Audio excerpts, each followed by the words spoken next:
성경을 하나님의 말씀으로 그대로 믿고 사는 사람들이 우리입니다. 그렇다면 이 성경에 기록된 모든 내용 속에는 하나님께서 우리에게 들려주시고자 하는 메시지가 다 들어있는 줄로 믿습니다. 오늘 또 주어진 내용 속에서 하나님께서 우리에게 말씀하시고자 하는 메시지가 무엇일까? 바로 거기에 초점을 맞추시고 또 오늘 본문을 통해서 우리에게 들려주시는 그 메시지를 오늘 저를 통해서 함께 나누도록 저를 세웠고 우리 모두가 이 자리에 있습니다. 그런 마음으로 하나님의 메시지를 본문을 통해서 어떤 메시지를 우리에게 들려주시고자 하는가 하는 그에게 초점을 맞추고 오늘 말씀 함께 나누겠습니다. 오늘 내용 20장 전체는 바울 일행이 3년간 에베소 사역을 마치고 오순절에 맞추어서 예루살렘에 도착하려고 에베소로부터 마게도냐를 거쳐서 헬라를 거쳐 밀레도에 이르는 여정에 대한 그런 기록이라고 했습니다. 그 여정 속에 오늘은 일주일 동안 드로아라고 하는 곳에서 머물면서 있었던 짧은 사건 하나를 우리가 지금 봤습니다. 그 사건이 어떤 내용이냐면 바울의 설교를 듣다가 3층 루에서 떨어져 가지고 즉사한 유두구라고 하는 청년을 살린 사건이 핵심이 되겠습니다. 이 드로아라고 하는 곳은 일전에 그 바울이 어디로 가서 복음을 전해야 될지 하나님의 인도를 놓고 기도할 때 하나님께서 환상을 보여주면서 마게도냐 쪽으로 가서 복음을 전하라는 그 환상을 보았던 곳입니다. 그런 곳이기도 한 곳이 드로아예요. 이 드로아에서 지금 일주일 동안 머무는 가운데서 있었던 일인데 이 바울 일행은 무교제로 빌립보에서 출발해 가지고 5일 만에 이 드로아에 도착했거든요. 근데 거기서 주일을 지키려고 7일을 더 머물게 됩니다. 그리고 떠나기 전날 밤 주일에 드로아의 성도들은 성찬과 함께 예배를 드리기 위해서 모였습니다. 그리고 마지막 날이 될지도 모르는 바울의 설교를 밤늦게까지 들으면서 아름다운 밤을 보내고 있었어요. 이 아름다운 밤에 그만 뜻하지 않은 사건이 발생했는데 설교를 듣기 위해서 모인 사람들 중에 유두구라고 하는 청년이 윗다락 3층 다락에서 창문에 걸터 앉아서 바울의 설교를 듣고 있었는데 깊이 졸다가 그만 3층 다락에서 떨어졌고 사람들이 달려가서 보니까 이미 죽어있는 상태가 된 겁니다. 정말 당황스러운 사건이고 교회의 큰 시험거리로 이 아름다운 밤이 그렇게 끝이 나게 되는 상황이었어요. 유두구라고 하는 이름은 원래 그 의미가 복되다, 다 행하다 그런 뜻이 있거든요. 근데 저는 그 유두구라고 하는 말만 보고도 복된 건 뭐냐, 하나님의 말씀으로 다 행할 때, 다 순종하여 살 때 그게 복이 된다, 어떤 그런 의미가 들어있는 이름이 아닌가 제 나름대로 해석을 또 해봤습니다. 진짜 실제로 또 성경적으로는 복이라고 하는 것은 하나님의 말씀대로 다 순종하고 살 때 그게 복이에요. 딴 게 복이 아닙니다. 어쨌든 복되다, 다행하다는 뜻이 유두구라는 그 이름 속에 들어있습니다. 그런 이름을 가진 당시의 사유로서는 하층민들 가운데서 흔한 이름이라고 그래요. 그렇기 때문에 이 청년 유두구는 아마 종과 같이 낮은 지위에 있던 사람이고 일을 많이 하는 사람이 아닌가로 추측을 합니다. 그의 신분 위치상 낮에는 아마 노동을 해야 했었고, 그래서 다음 날이면 떠나는 바울의 설교를 듣기 위해서 피곤한 몸을 이끌고 예배에 참석했을 것이라고 또 상상을 해봅니다. 하지만 설교가 길어지고 한밤이 되어가면서 피곤에 못 이겨서 또 졸음에 못 이겨서 어떤 면에서 있는 이 유두를 조금은 이해할 수 있겠어요. 이유가 어찌되었든 공적인 집회 시간에 이 사람이 이제 죽는다는 것은 참으로 큰 일이죠. 설교 듣다가 떨어져 죽은 거예요. 교회에 정말 큰 시험거리가 될 만한 사건입니다. 마귀는 끝을 갖다가 뭉개버리는 역사를 하는데 어떤 이건 마귀의 역사일 수도 있어요. 그것도 은혜로운 말씀이 막 강론되는 시간에 은혜를 갖다가 싹 찬물을 끼얹듯이 그런 일이 벌어진 거죠. 사람들은 막 웅성거렸고 집회의 분위기는 한순간에 혼란 속에 빠져버린 겁니다. 그런데 이때 바울은 요동함이 없이 침착하게 떨어진 청년에게로 달려가서 그 청년 위에 그대로 몸을 엎드려서 그 몸을 안고 기도를 했어요. 그리고 사람들에게 떠들지 마시오. 생명이 그에게 있습니다. 어떤 면에서는 이 표현은 그의 생명이 다시 되돌아왔습니다 하는 그런 표현이고, 하나님의 능력으로 소생되었음을 확신하고 선포한 믿음의 어떤 표현이었어요. 그리고선 그 청년을 그대로 놔두고 떡을 나누며 새벽까지 이 얘기를 하는 동안에 깨어났고, 이 유두구 사건으로 해서 모두들 막 다 이제는 막 그 시험거리가 막 다시 은혜의 막 그 분위기로 싹 돌아오게 되면서 너무나도 서로 그 위로를 받고 힘을 얻게 됐다는 내용이 오늘 본문 내용이에요. 이 사건이 실제의 사건이고, 이 실제의 사건을 성경에 기록해놨고, 이 성경을 기록해놨다고는 하나님께서 이 내용을 통해서 우리에게 말씀하시고자 하는 어떤 메시지가 있기 때문에 기록해놓고 보라고 한 것이거든요. 보라고 한 대로 우리는 지금 보고 있는 것이고, 또 보기만 할 것이 아니라 이 속에 이 본문을 통해서 우리에게 말씀하시고자 하는 메시지를 들어야, 또 듣는 데 그치지 말고 들어서 우리 삶 속에 그대로 유두구회라는 이름 뜻이 그대로 순종하고 실천해서 적용해서 복된 삶을 살아가는 우리가 될 때 이 본문을 읽은 목적이 그대로 달성되게 되는 거죠. 첫 번째입니다. 이 본문의 내용 속에서 첫 번째, 이 본문에서 보여주고자 하는 메시지를 저를 통해서 깨닫게 해주는 메시지라고 생각되는 내용은 뭐냐면 6절에 7절입니다. 거기 보면 빌립보의 배로 떠나 닷새만에 들어와 있는 그들에게 가서 2일을 머물었다고 하는 내용입니다. 2일, 7일 동안 머물게 됩니다. 그 7일 동안 머물고 안식 후 첫날, 그러니까 오늘날은 주일날입니다. 첫날에 떡을 뗀다고 하는 것은 뭐 떡 먹으려고 모여든 것이 아니고 성찬을 의미합니다. 성찬 예배를 드리고 그런 내용입니다. 주일을 이제 지키려고 하는 거예요. 주일 예배. 지금 바울의 여정은 오순절날을 맞춰가지고 예루살렘에 도착하려고 가는 여정에 있어요. 바쁜 일정입니다. 예를 들어 서울에 지금 며칠까지 지금 가야 하는 그런 지금 바쁜 여정에 있었던 겁니다. 그럼에도 불구하고 그 중간에 들어와서 7일을 머문다고 하는 것은 굉장히 7일을 지금 머물러서는 안 되는 어떤 그런 여정이라고 볼 수 있어요. 그럼에도 불구하고 7일을 머물렀다고 기록합니다. 여기에 이제 의미가 들어있어요. 여기에 중요한 방점을 하나 찍어야 됩니다. 우리가 초점을 맞춰야 돼요. 그 이유는 뭐냐면 안식 후 첫날에 주일에 형제들을 만나서 주님의 죽으심을 기리는 성찬을 행하고 예배드리면서 교제하기 위해서 7일을 머무른 거예요. 기다린 거예요. 그렇지 않으면 그 중간에 예배를 못 드리고 그냥 주일을 무시하고 갈 수밖에 없기 때문에 7일 머물고 예배하고 나머지 날을 시간을 급히 서두르는 게 낫겠다고 한 것입니다.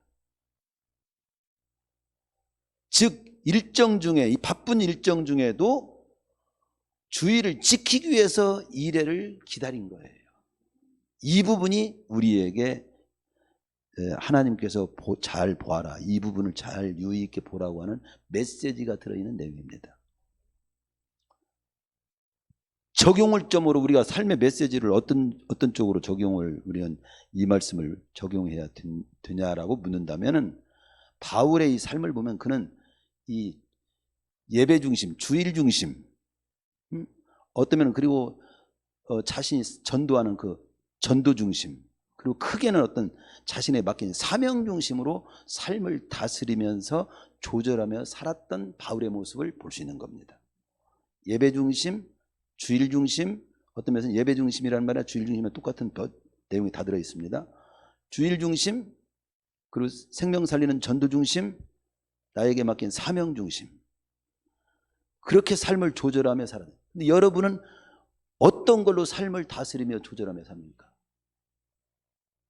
나 먹고 사는 일, 돈 버는 일, 직장 중심, 놀러 가는 것 중심, 휴갑 중심, 생일잔치 중심, 친구 만나는 중심. 아니, 그 다 중요한 일이에요. 그러나 이 시간 이 말씀을 보면서 하나님께서 보여주는 그 메시지가 뭐냐? 너희들은 삶을 마음껏 연없이 하나님 백성으로 살아. 그러나 삶을 다스리면서 조절하면서 살 줄 알아야 돼. 바울은 주일 중심으로, 전도 중심으로, 사명 중심으로 삶을 다스리고 조절하면서 살아서 어떤 때는 일회를 머물면서 주일을 지키려고 했고, 또 때로는 급히 밤중에라도 가야 된다고 했을 때는 막 밤중에도 갔고.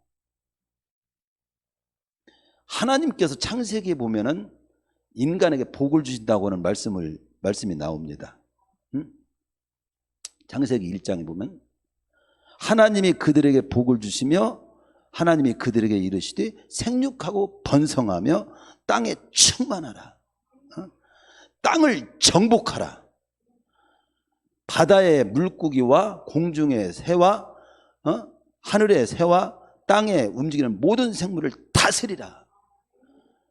복이 뭐냐면은 충만하고 정복하고 다스리는 게, 즉 다스리는 게 복이에요. 삶은 다스리면 복이 되고 휘둘리면 복이 안 돼요. 실패예요. 삶은 다스리면 복이 되고 승리지만 휘둘리면 실패하고 복이 안 된다. 그 문장 하나를 여러분이 지금 정리를 해야 돼요. 한번 해봅시다. 삶을 다스리면 복이 되고 승리지만 휘둘리면 망하고 실패합니다. 다스립시다. 그럼 어떻게 다스려? 조절합시다. 어떻게 조절해? 주일 중심으로 조절하고, 예배 중심으로 조절하고, 사명 중심으로 조절하고, 생명 중심으로 조절하고. 그래야지. 그건 쏙 빼놓고 쓸 때 있는 것처럼 가장된 다른 것에 의해서 삶이 휘둘리면 안 돼요. 다른 걸 누리더라도 하더라도 이렇게 우선순위와 이 중요도를 따라서 이 삶을 잘 다스리며 살아가는 것이 주님, 우리가 더 성숙한 하나님 백성이 지녀야 될 모습인 거죠. 아울러서 우리는 흔히 그러지요. 요즘 어때? 바빠요. 어느 정도 바빠요? 나 주일날 교회 가게 하죠. 왜? 바빠요. 틈도 없이 바쁘게 열심히 사는 모습을 저는 굉장히 칭찬합니다. 굉장히 잘 산다고 그렇게 격려합니다. 그러나 조금만 묵상해 보면 한 단계 우리가 짚고 넘어가야 할 일은 항상 물어야 될 것은 나는 무엇을 위하여 바쁘냐가 더 중요합니다. 도둑놈도 바쁩니다. 도둑질하느라고. 강도도 바빠요. 이 구걸하는 사람도 굉장히 바쁩니다. 막 이곳저곳 막 어떤 사람은 교회 주일날마다 막 다니면서 주일날만 와서 구걸하는 사람이 있어요. 그것도 지혜인지는 모르겠지만 어쨌든 무엇을 위하여 바쁘냐는 겁니다. 주님이 기뻐하시는 삶, 주님께서 중요하게 여기는 삶을 사느라고 바쁜가? 우리 인생은 짧아요. 한 번이에요. 지나가면 안 되는 거예요. 오늘 주일도 똑같은 주일이 다음에 지킬 주일하고 똑같은 게 아니에요. 일생에 딱 한 번밖에 없는 주일이에요. 이 주일을 지내고 다음부터 주일을 잘 지내겠다고? 이 주일은 이미 실패한 겁니다. 이 주일부터 승리를 해야지요. 복되게 보내야지요. 그게 잘 사는 거지요.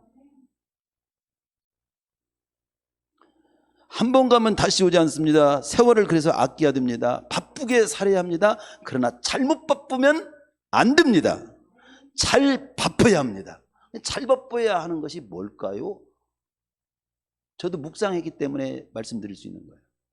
잘 바빠야 한다. 세월을 아껴야 된다. 어떻게 아끼는 것이 세월 아끼는 거죠? 에베소 5장 17절에는 세월을 아끼라.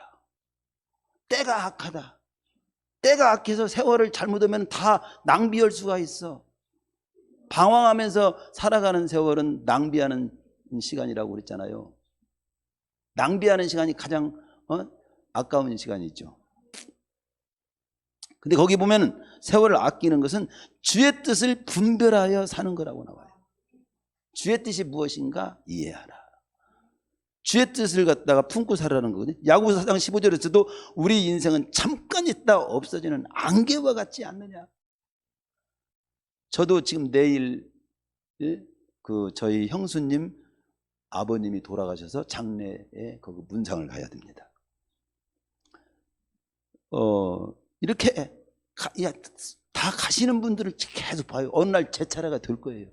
아니, 여러분 차례가 있을 겁니다. 여러분 차례가 오기 전에 너는 내일 일을 자랑하지 말라. 하루 동안에 무슨 일이 날지 알 수 없어요. 그렇기 때문에 오늘이 마지막인 것처럼 최선을 다해 살아야 되고, 또 앞으로 하나님이 주신다면 오늘이 또 첫날처럼 소망을 가지고 또 백년대계를 가지고 귀한 비전을 또 가져야 되겠죠. 그 두 가지를 언제나 품고 살아야 돼요. 오늘이 마지막 날일 수도 있다. 오늘이 또 앞으로 살 날 보면 첫날이기도 하다. 오늘이 지금까지 살아온 날로 보면 최고 늙은 날이지만 앞으로 살 날로 보면 최고 젊은 날이기도 하다.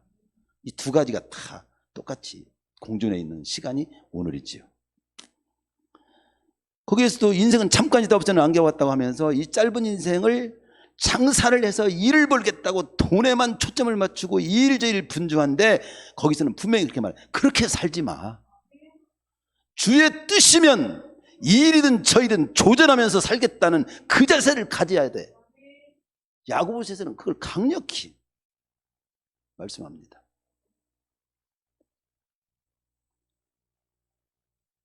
우리는 뭐 오늘도 어떻게 해서 돈을 벌고 어떻게 하면 이익을 더 추구할까, 이렇게만 하다가 평생 살지 마라. 주의 뜻을 따라서 다스리면서 이익도 추구하고 사업도 해. 그게 우리에게 주어지는 말씀입니다. 따라서 주의 뜻을 담아서 사는 것이 잘 바쁜 거. 주의 뜻을 제쳐놓고 그냥 내 계산 내 이익 따라서만 사는 것은 잘못 바쁜 거. 그래서 제가 지금도 그 책 제목을 잊지 않는데, 바쁜 목사, 나쁜 목사, 바쁜 성도, 나쁜 성도라고 그렇게 제목을 있어. 아니 바쁜 목사가 좋은 목사고 바쁜 성도가 좋은 성도지 왜 나쁜 성도라고 해야 하지? 읽어보니까 쓸데없는 것에 바쁜 목사, 쓸데없는 일에 말하면 바쁜 성도, 그게 나쁜 성도라는 거예요. 나쁜 목사라는 거예요. 근데 그 쓸데없는 일이 뭔가, 이제 우선순위가 잘못된 거. 우리는 세상 사람들이 볼 때는 쓸데없는 일이 하나 아니에요. 그런데 우선순위가 잘못되고 지금 해야 될 일을 내가 놓치고 다른 일로. 그래서 이런 말도 있잖아요. 쓸데없는 일에 성공하는 것이 가장 어리석은 일이라고. 성공은 성공이야. 세상 사람들은 뭘 성공해. 뭔가를, 성공이라고 하는 뭔가 이루는 것이라고 지난주에도 성공과 승리에 대해서 말씀했잖아요. 성공이 다 좋은 게 아니에요. 어떤 TV에 보니까 돌탑을 그렇게 많이 쌓았더만, 그 사람 밥 먹고 돌탑을 이렇게 쌓아. 그 사람 뭐 때문에 하나님의 저 돌탑을 쌓는가는 모르지만 진짜 제가 죄송합니다. 쓸데없는 일에 시간 낭비하는 거예요. 아니, 쓸데있는 부분도 좀 있기는 있어요. 그러면 전체적으로 보면 돌탑 쌓는 일에 인생을 보낼 우리 인생이 아닙니다. 뭐 조금 구체적으로 적용한다면 적어도 주일은 일상을 좀 멈추고 날 구원하신 주님을 예배하면서 좀 살면서 나머지 일을 열심히 하는 정도는 삶을 사셔야죠.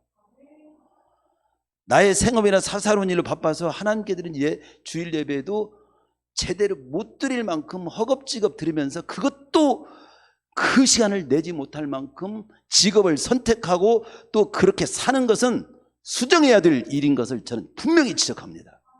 그게 율법이라고 생각하지 마세요. 하나님을 예배하는 일을 시간을 내가 구분하지 못할 만큼 바쁘다. 그건 하나님을 나 바쁘니까 좀 뒤로 제친 거거든요. 하나님이 여러분도 같이 갈 때 뒤로 빠져봐. 그러면 기분 좋은 사람이 있으면 말해봐요. 뒤로 나를 제칠 때, 아유 앞서가세요. 아유 좋은 자리에 앉으세요 할 때 기분이 좋지. 당신 이쪽으로 저리 비켜. 그럴 때 굉장히 기분 나쁘잖아요. 하나님 똑같아요. 우리 인격을 줬잖아요. 내 인격과 똑같은 인격을 지니신 분이 하나님이십니다. 하나님을 제치지 마세요. 하나님을 최우선순위에 두세요. 그리고 삶을 살아도 충분히 살도록 되어 있어요. 먼저 그의 나라와 그의 의를 구하라. 그러면 이 모든 걸 너에게 더해 주시리라. 다 살게 돼 있어요. 이 말씀을, 오늘 말씀 듣고 진짜 삶을 내가 다스리며 조절하며 살아야지, 이런 사람은 그 말씀대로 보장받고 축복을 누리게 돼 있어요. 근데 말씀 많이 들어야 아이고 뭐 하나님 말씀이 그렇고 목사님은 항상 그러지. 그렇게 하면 죽을 때까지 살아보십시오. 죽을 때 행복하게 죽을 수 있는가. 두 번째로 넘어갑니다. 바울이 밤중까지 거기 보면은 열정적으로 설교를 해요. 그냥 한두 시간이 아닌 것 같아. 그런데 그 설교를 시간도 문제 삼지 않고 말씀을 또 마음껏 듣고 있는 들어와 성도들의 모습을 생각해 봅니다. 이 부분을 지나치지 말고 우리도 또 생각해 봐야 됩니다. 7절 하반절에 나오잖아요. 그 8절 윗다락에는 밤중까지 거기에 그들에게 강론하며 강론할 새 말을 밤중까지 계속하며, 그리고 9절에는 강론하기를 더 오래 하며 막 계속 하는 거야. 말씀.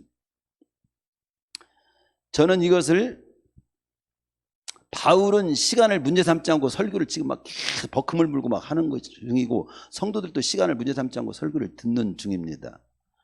바울이 언제나 그러지는 않았으리라고 봐요. 안 했겠지만 분명한 것은 그는 드로아에서는 시간을 문제 삼지 않고 말씀을 강론했다는 사실만큼은 분명합니다.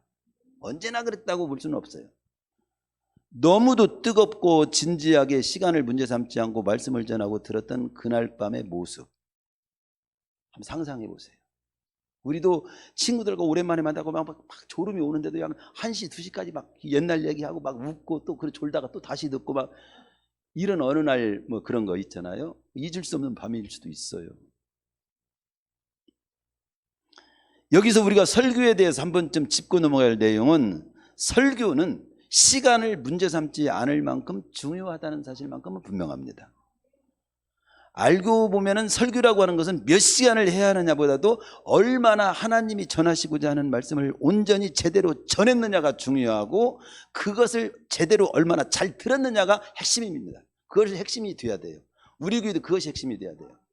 12시까지는 반드시 끝내야 되고, 요즘은 짧아야 좋고, 짧은 치마와 짧은 뭐 설교가 좋다고 하더라 막 하면서, 요즘 젊은 날, 아이고 나이 많은 사람들 오래 막 설교하는 거 이제 안 통해요 막 이렇게 하고, 유튜브 보세요. 5분 설교 이런 건 안 됐지 길은 건 안 들읍니다 막. 그건 성경은 아니에요. 그건 세태는 될지 몰라도 성경은 아닙니다. 설교란 하나님께서 전하고자 하시는 말씀을 온전히 전해야 되고, 그 전해지고 난 말씀을 온전히 잘 듣는 것이 설교 시간이어야 돼요. 전하는 자는 시간도 고려해야 하겠지만, 말씀을 듣는 입장에 있는 사람들도 시간보다는 하나님께서 우리에게 하시고자 하는 말씀을 잘, 그 내용을 중요하게 여기고 들어야 한다는 것을 더 중요히 여겨야 돼요. 시간을 의식하면 안 돼요. 다른 일을 의식하면 안 돼요. 하나님 말씀을 들을 때는 하나님 말씀에 전적으로 하나님 말씀만 집중해야 됩니다. 근데 거기 보면은, 그래서 이 우리의 그 열정적으로 설교하고 그 시간도 문제 삼지 않고 말씀을 들었던 드로아 성도들의 아름다운 모습, 그 본질을 우리도 좀 이해하고 이게 우리가 말씀을 들을 때도 그렇게 잘 듣자는 것이죠. 그리고 세 번째로 이제 또 넘어가 보면은 8절에 보면 그런 내용이 나오죠. 우리가 모인 윗다락에 등불을 많이 켰다고 나와. 나는 등불을 켰네 이렇게만 하지 뭘 등불을 많이 켰다라고 하는 그렇게 표현을 썼을까.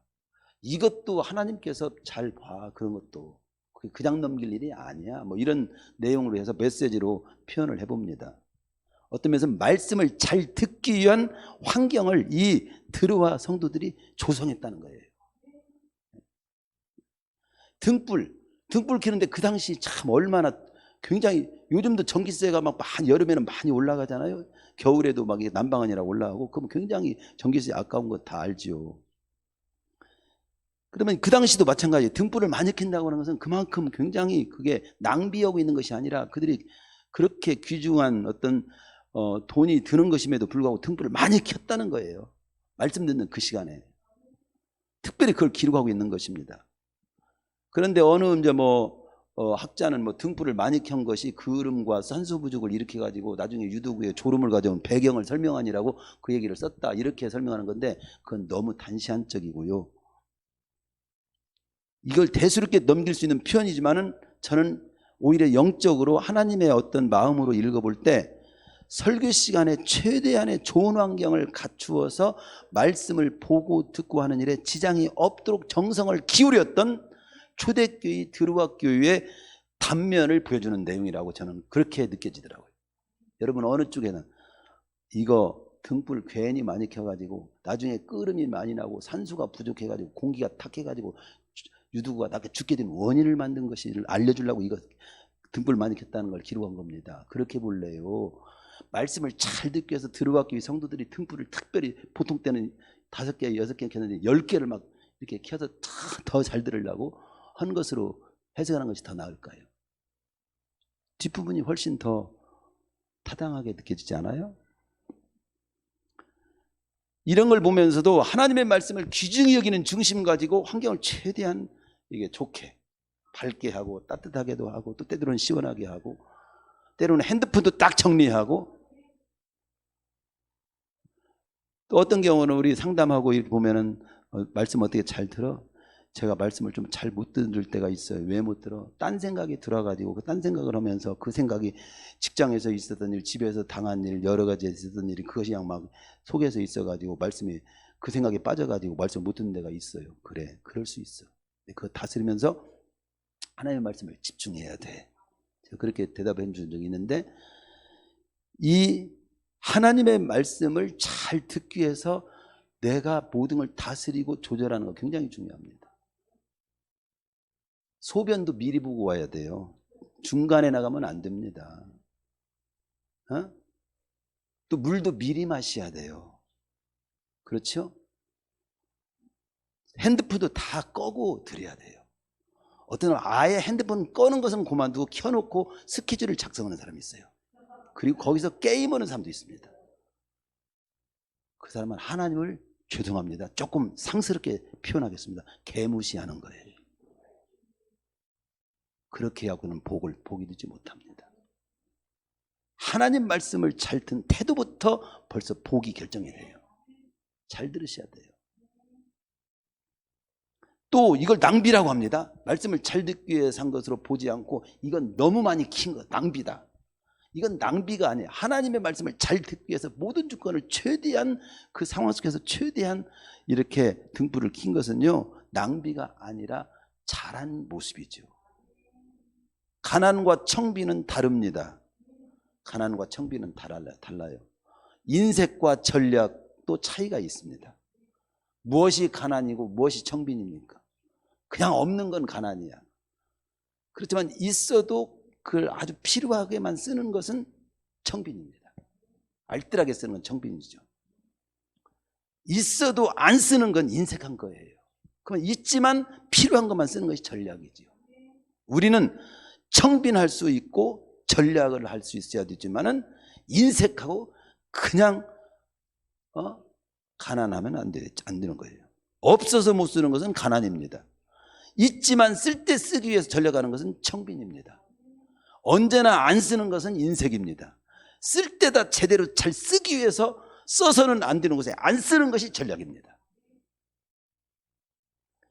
가난은 극복되고 인색은 버려야 하지만 청빈과 검소함은 아름다운 것이고 우리가 추구해야 될 삶이지요. 그것의 목적은 써야 할 곳에 아낌없이 쓰는 것은 낭비가 아니라 아름다운 모습이라는, 이건 아름다운 모습인 거예요. 많은 등불을 켰다. 마태복음 26장에 보면은요, 그 마리아가 옥합을 깨트려 가지고 주님을 섬기는 내용이에요. 주님 앞에 다 부어드렸잖아요. 그런데 그때 다른 곳에는 제자들이라고 나오고 요한복음 같은 경우는 정확히 지적합니다. 가룟 유다가 그런 말을 합니다. 옥합을 깨뜨린 마리아를 향해서 왜 낭비하냐고. 마태복음에서는 마태복음 20장 8절에서는요, 제자들을 표현하는데 분기하면서 무슨 의도로 이것을 그렇게 허비하는 거냐고 막 혼내켜요. 허비한다고 나와요. 근데 우리 주님은 뭐라고 말씀합니까? 이것은 내게 좋은 일 했다고 마태복음 26장 10절에서 말합니다. 어떤 사람은 낭비라고 말하고 우리 주님은 좋은 일을 했다고 나오고 내 장래를 위해서 준비한 거라고 해석을 합니다. 주님의 해석이 옳지요. 예. 우리가 이런 등불 하나 켜는 것도요, 성경적으로 잘 분별해서 해석을 하고 얘기를 해야 돼요. 혼자 앉아 있으면서 등불을 다 켜놓고 혼자 앉아서 책을 봐. 그건 낭비야. 낭비야. 그래요, 안 그래요? 나 볼 만큼만 켜야지. 선풍기 다 틀어놓고 여기 막 에어컨 다 틀어놓고 나 혼자 앉아서 기도해요. 저쪽에 바람 부는 거 하나만 옆에다 틀어놓고 나 기도하면 좋잖아. 예를 들어서 그런 겁니다. 여러분들이 또 하는 걸 갖다가 목사님이 굉장히 싫어하는구나 그렇게 하지 않고 무엇이 낭비고 무엇이 전략인가, 이런 것들도 이런 삶 속에서 우리는 말씀을 잘 찾기 위해서 하나님에서 더 잘 살아보기 위해서 동원되는 모든 것들은 낭비가 아니죠. 그 다음에 유두구가요, 어쩌다가 3층 누각해서 떨어져 죽었는지 그게 궁금하네. 그렇죠? 이게 말씀을 듣는 자세와도 굉장히 중요한 내용입니다. 네 번째 내용이 겁니다. 9절에 보면 유두구라고 하는 청년이 바울의 설교를 창문에 걸터 앉아 듣다가 바울이 오랫동안 밤중까지 계속 설교를 하니까 깊이 졸게 되어가지고 3층 위에서 떨어져 죽게 됐다. 이 내용을 기록한 목적이 뭘까? 참 여러 해석자들도 제가 검토해보니까 매튜 목사님은 말씀을 들을 때는 졸음을 주의해야 한다는 것을 경고하기 위해서 이걸 기록해놓은 거다, 그렇게 말을 하기도 했습니다. 그러나 칼빈은 이렇게 말했습니다. 이 내용이 겨우 졸음 정도를 질책하기 위한 것이라고, 졸책하기 위한 것은 아니다. 말씀을 듣는 시간이 한밤중이고 또한 온종일 고된 일을 하고 와서 졸음을 이기지 못하고 이런 일을 당한 것은 자연스러운 일이지 졸음 때문에 죽음의 벌을 받았다고 그렇게 과도하게 해석하는 것은 이해할 수 있는 해석이다. 근데 우리는 한번 냉정하게 우리 말씀을 잘 봅시다. 설교를 들을 때 적어도 우리가 가만히 볼 때 자리가 부족해서 창문에 걸터 앉았는지는 혹시 모르지만 창문에 걸터 앉았어. 말씀을 받는 자세는 분명히 합당치는 않아. 정상적으로 볼 때 창문에 걸터 앉았고 또 여러 의자가 있는데도 뒤에 이렇게 발 꼬고 앉아서 이렇게 버티고 있는 사람이 있어. 아주 보기도 싫어. 교만하게 보이고 지가 하나님이야. 하나님 앞에 겸손하게, 가장 겸손하게 엎드려 경배하는 자세로 드려야 되는 건데, 그리고 설교를 들을 때 잘하나 보냐 판단하는 모습으로 보고, 설교는 우리는 하나님 예배 드리는 거지 하나님이 나를 판단해야지 내가 설교자를 판단하고 찬송하는 자를 판단하고 예배하는 걸 판단해요? 이게 아주 잘못 배운 거죠. 어떤 이유로도 말씀을 들을 때 깊이 졸았다는 것 또한 합당하지 않은 거예요. 그렇죠? 말씀을 받는 입장에서는 언제나 이 자리가 굉장히 또 중요해요. 복 있는 사람은 자리를 잘 분별해 간다고 시편에서도 나오잖아요. 신앙생활 할 때 창가 같은 자리를 피해야 합니다. 이 창가 같은 자리는 쉬운 말로 위험한 자리이기도 하고 변두리 자리요, 자기 편의주의로 앉아 있는 거예요. 맘 놓고 핸드폰도 하고 맘 놓고 졸기도 하고 또 내가 다리 뻗기도 하고 하려면 제일 뒷자리에 제일 안 보는데 기둥이 있는데 옆에 뒤에. 우리는 기둥이 없어. 우리 교회는 다행히. 그렇게 앉으면 좋을까요? 바깥 세상도 구경하기 좋게 창문도 가끔 바라보고 지나가는 사람도 보고, 그게 좋은 자리일까요? 예를 들어서 조심해야 돼요. 설교 들을 때 가장 좋은 자리는 하나님의 말씀을 가장 집중적으로 잘 들을 수 있는 자리, 하나님의 가장 좋은 모습으로. 그리고 설교 말씀을 들을 때 여기 졸은 것을 갖다 그냥 싸잡아서 이게 잘 못 든 거라고 해석할 수는 없지만 분명히 조는 것도 조심해야지. 여러분들이 맞선을 보러 갔어. 근데 졸아. 그냥 끝나. 이 여자하고 살다가는 이 남자하고 살다가는 끝나겠다. 하나님 앞에서 조를 수 있어요? 쉬운 말로. 아니, 때로는 우리는 피곤하고 몸이 약해서 조를 수 있어. 그렇지만 중심만큼은 조를 수 없다 이거지. 그걸 얘기하는 거예요. 마귀가 우리로 하면 말씀을 전혀 못 듣게 하는 방법 중에 하나가 뭐냐면요, 졸게 하는 방법을 씁니다. 최고 좋은 방법이에요. 졸으면 아무리 명설교도 소용이 없어요. 아무리 논리 있는 설교도 소용없어요. 아무리 지금 기적이 일어나는 설교를 해도 조는 자에게는 다 소용없습니다. 마귀가 아주 이용하는 방법이 조는 거예요. 조는. 이 졸음을 잘 관리하기 위해서 미리 자기도 하고 미리 쉬기도 하고 몸 관리도. 그래서 말씀 잘 듣기 위해서 건강 관리를 잘해야 돼요. 제가 설교를 하는데 졸으면서 설교를 해요. 아이고 잠깐이다, 무슨 말씀 전해야 된다고 했죠. 이렇게 한다고 봅시다. 말씀을 잘 전하기 위해서도 제가 졸지 않고 졸기 위해 말씀을 잘 전하기 위해서 건강 관리를 해야 돼요. 모든 것을 빼앗아갈 때 도둑이 정신 차리고 눈이 똑바로 떠 있는데 도둑질 하러 오는 사람이 있어요? 다 잠잘 때. 응? 잠언 24장 33절에 보면 너 아주 곰핍하고 아주 가난하고 빈궁한 삶을 살기를 원한다면 이렇게 살면 돼. 좀 더 찾아, 좀 더 졸자, 손을 모으고 조금만 더 줘야지 이러고 살아봐. 그러면 그렇게 될 거라고 말합니다. 거기 그렇게 나오잖아요. 좀 더 찾아, 좀 더 졸자, 손을 모으고 좀 더 누워있지 하니 네 빈궁이 강도같이 임할 것이고 내 곰핍이 군사같이 이르리라. 잠자기 좋아하는 자, 졸기 잘 주는 사람, 곰핍이 군사같이 이르게 된다는 거 그렇게도 말씀하잖아요. 사사기 4장 20, 요즘은 성경 우리가 구약 성경을 보잖아요. 새벽에 4장 21절에 보면 이스라엘을 괴롭히던 가나안 왕 야빈의 군대 장관 시스라가 어떻게 최후에 죽냐? 겐 사람 헤벨의 아내 그 아줌마한테 죽어요. 야리란 여인이 대단한 여자예요. 이렇게 얘기를 합니다. 그가 깊이 잠드니 헤벨의 아내, 남자도 아니야, 아내 야엘이 말뚝을 가지고 와가지고 손에 방망이를 들고 와서 그에게 가만히 가서 말뚝을 그 머리 관자놀이에 딱 넣고 그냥 내리쳐서 끝냅니다. 그 여자 대단한 거죠. 근데 그 시스라라고는 아무리 장군이라도 그냥 넋놓고 잘면 끝나는 거예요. 마태복음 25장에 보면 미련한 5 처녀가 신랑을 맞이하지 못한 결정적인 요인을 뭐라고 말합니까? 5절에 보면 더디오며 졸며 잘세. 졸며 자다가 맞이하지를 못하는 거예요. 영적으로, 육적으로, 정신적으로. 이게 졸고 자는 사람은 망하게 돼 있어요. 잘 때 자고 깰 때 깨야 돼요. 지금 우리 교회나 우리 가정들 오늘 새벽에도 전교인 새벽 기도를 했잖아요. 오늘 말씀 굉장히 나에게 필요한 말씀이었어요. 좋았어요, 안 좋았어요? 나를 깨우고 남은 생애를 굉장히 잘 살게 만드는 말씀이었죠. 안 나온 사람은 굉장히 진짜 안타까워요. 마태복음 20장 40절이면은 예수님의 제자들이 다 시험에 빠져요. 왜 그랬습니까? 기도자고 했는데 그들의 눈이 피곤한지라. 피곤을 핑계로 기도를 못하고 잠들어가지고 다 나중에는 시험에 빠져요. 다 배신자가 되는 거야.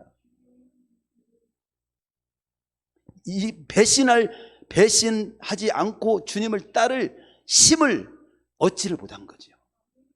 기도했어야 되는데.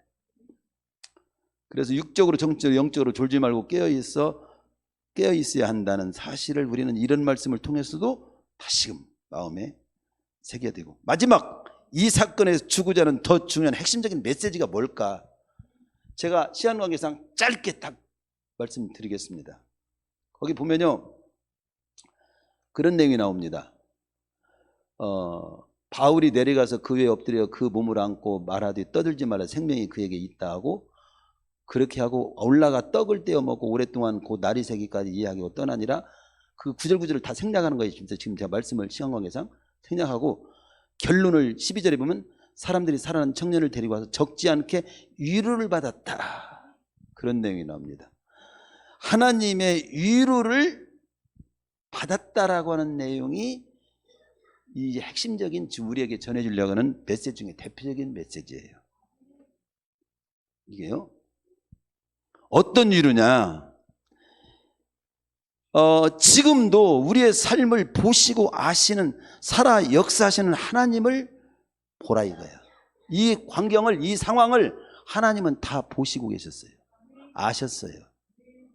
여러분들이 다 삶을 사는 거 다 아실까요? 모르실까요? 다 아셔요. 오늘 예배 모든 삶을 다 뒤로 하고 다스리면서 이 자리에 앉은 거 아셔요. 제치고 또 어디에서 있는 것도 알아요. 그러니까 어떤 것으로 위로받아야 되냐면요, 우리는 지금도 우리의 삶을 아시는, 보시고 아시는, 살아 역사하시는 하나님으로 여러분 위로받기를 바랍니다. 또 지금 바울 일행은 어떤 일을 하는 거예요? 복음을 땅끝까지 전하는 일을 지금 하는 도중에 있잖아요. 그러니까 복음을 전해서 영혼을 구원하는 일을 귀하게 여기시고 그 일을 후원하시는 하나님의 모습을 이 사건 속에서 보는, 최후에 그를 살려주잖아요. 하나님이 살렸잖아요. 바울이 살린 게 아니에요.